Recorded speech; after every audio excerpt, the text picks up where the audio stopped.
কোটা সংস্কার আন্দোলনকে কেন্দ্র করে সংঘাতের ঘটনায় রাজধানীর রামপুরা বাড্ডা হাতিরঝিল সহ রাজধানীর বিভিন্ন এলাকায় বিভিন্ন জাতের গাছ কেটে ফেলেছে কোটা আন্দোলনের হামলাকারীরা। পুরো এলাকার প্রায় 150টিরও বেশি গাছ কেটে ফেলা হয়েছে। পরিবেশবিদরা বলছেন, কোটা আন্দোলনের গাছের কি দোষ? মানুষের প্রাণ আছে যেমন, তেমনি গাছেরও প্রাণ আছে। বাস্তবিক চিত্রটি দেখলে চোখে জল চলে আসে। তারা বলছেন, আমাদের জীবনের প্রতিটি ক্ষেত্রে বৃক্ষের অবদান অভাবনীয় ও অনস্বীকার্য। বিজ্ঞানের দ্বারা প্রমাণিত, বৃক্ষ আমাদের অক্সিজেন দেয় এবং আমাদের থেকে কার্বন ডাইঅক্সাইড নেয়। বৃক্ষ আমাদের খাদ্য দেয়, কাঠ দেয় এবং বৃক্ষ মাটির ক্ষয় রোধ করে। বৃক্ষ আমাদের পরিবেশকে সজীব ও সতেজ রাখে, আর এই উপকারী বৃক্ষকেই আমরা কেটে ফেলছি। আন্দোলনকারী ঠিক বলা যাবে না, এদেরকে হামলাকারী বলতে হবে। যারা এই আন্দোলনের সুযোগে বিভিন্ন ধরনের হামলা করেছে এবং গাছ কেটেছে, গাছ কেন ওদেরকে কাটতে হবে? এবং যে কোনো দাবি নিয়ে যখন একটা আন্দোলন শুরু হয়, সেটার মধ্যে একটা যৌক্তিকতা থাকে। আর এই যৌক্তিকতার আড়ালে যারা দেশকে এরকম করে বিনষ্ট করেছে, তাদের প্রতি আমি তীব্র ঘৃণা জানাচ্ছি।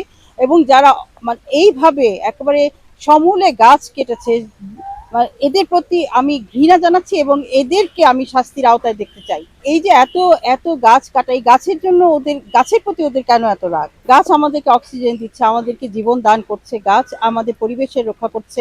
এই যে গাছ নিয়ে, পরিবেশ নিয়ে আমরা আন্দোলন করছি, গাছ বাঁচানোর জন্য আন্দোলন করছি, আর যারা গাছ কেটে এই আন্দোলনের সুযোগে গাছ কাটছে, তারা আসলে আমাদের দেশের শত্রু।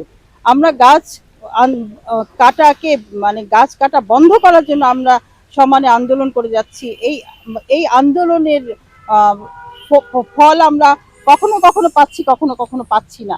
তার মধ্যে এই রকম একটা মানে মানে কি বলবো, একটা হামলা, একটা ডাকাতি, এই ডাকাতির আমি খুব তীব্র নিন্দা করছি।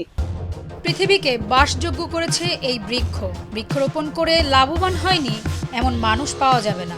আমরা যে অক্সিজেন গ্রহণ করে বেঁচে আছি, তা বৃক্ষের কাছ থেকে পাই। এছাড়া বৃক্ষের কাছ থেকে খাদ্য পাই, আশ্রয়ের জন্য বাসস্থান পাই, জ্বালানি পাই, বিদ্যুতের খুঁটি সহ নৌকার কাঠ পাই এবং বৈচিত্র্যপূর্ণ আসবাবপত্রও পাই। কিন্তু পরিতাপের বিষয় হচ্ছে, এই উপকারী বৃক্ষকেই আমরা কেটে ফেলছি। প্রতিনিয়ত বাসস্থানের জন্য গাছপালা কাটা হচ্ছে। বর্তমানে মানুষের চলাচলের রাস্তা ও রাস্তার ধারের গাছপালা কাটা হচ্ছে। এভাবে গাছপালার বিস্তার কমিয়ে আনার ফলে বর্তমানে আজকের এই অবস্থা। গাছের হলো প্রাণ আছে, গাছ আমাদেরকে অক্সিজেন দিয়ে, আমাদেরকে বায়ু দিয়ে, আমাদেরকে বেঁচিয়ে রাখতেছে। আমাদের জীবনকে রক্ষা করতে গাছ একটি গুরুত্বপূর্ণ ভূমিকা পালন করে। ফলে আন্দোলন সংগ্রাম করার সময় অন্তত গাছগুলোর প্রতি, মানুষের প্রতি যেমন আমাদের মমত্ব থাকবে, গাছগুলোর প্রতি নির্বিচারে এরকমভাবে আন্দোলনের সময় গাছগুলোকে কোনোভাবে আপনাদের ক্ষোভ বা রাগের, আমরা বুঝি যে এই সময়ের মধ্যে যে ক্ষোভ বা রাগ আছে আপনাদের কাছে, সেটা যেন কোনোভাবে গাছের উপর গিয়ে সেটা যেন শেষ না হয়। একটি দেশের ভৌগোলিক পরিবেশের জন্য দেশের আয়তনের 25% বনভূমি থাকা আবশ্যক, আর বাংলাদেশে বনভূমির পরিমাণ মাত্র 16%। কিন্তু কেন এই দশা? বৃক্ষ নিধন করে ইটভাটা, মিল কারখানা গড়ে তোলা হচ্ছে, আর নির্বিচারে বৃক্ষ নিধন করছে।